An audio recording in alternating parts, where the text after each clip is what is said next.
Welcome to Culture Wire. I'm your host, Meg Schiffler. Today we're visiting Southern Exposure in San Francisco, where we'll catch up with Bay Area artist Allison Pebworth as she prepares to launch a fantastic new project called Beautiful Possibility. It'll send Allison on a 2-year adventure crisscrossing the United States, where she'll investigate American history and contemporary culture.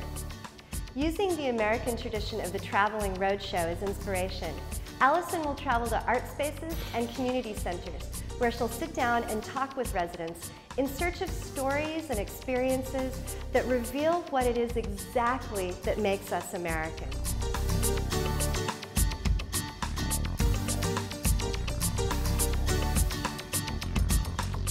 Beautiful Possibility is a traveling exhibition and research project that I'll be taking on a 5-month journey across the northern United States and lower Canada. I document this tour on a map that I painted for the project and also for previous projects called the Roadmap to Lost America.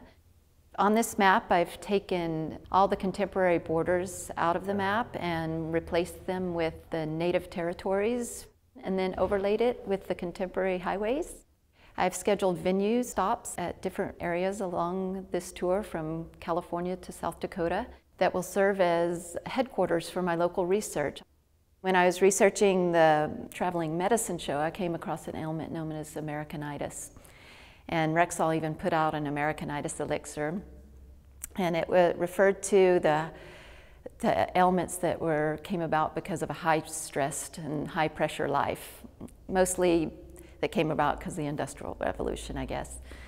Anyway, I was fascinated by the term Americanitis and that I had never heard of it, but it seemed to explain so much in our own culture with speeding up of time and just the stress-related illnesses that I was really impressed that they talked about it in the 1800s.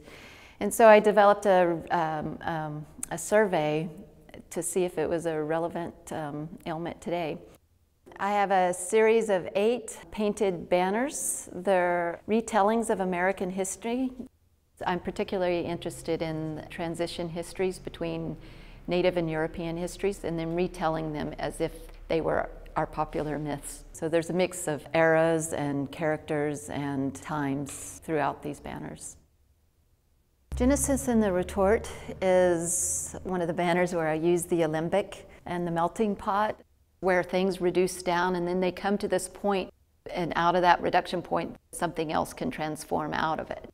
Cotton Mather, he was a Puritan, and we had this strict code about who we should be as Americans. And then I had Andrew Jackson, Fanning the Flames, this reduction from our first beginnings of first contacts down to George Bush in 2008 when I painted this painting.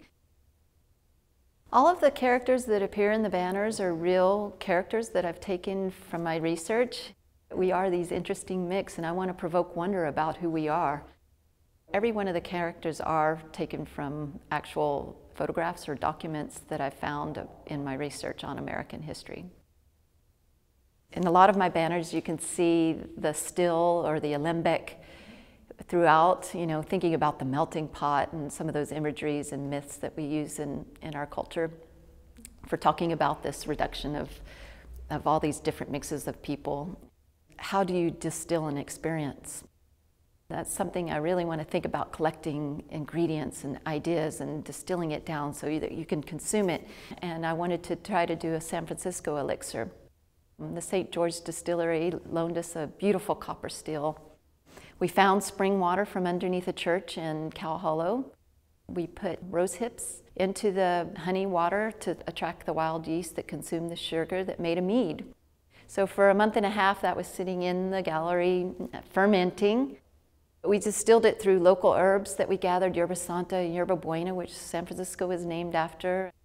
It was really surprising how delicious it was because we're mixing a lot of different seemingly incongruous ingredients. It was really delicious, and it was different from anything you've ever tasted. So I would have been happy if it was medicinal, because the idea was more important to me, but it was very good.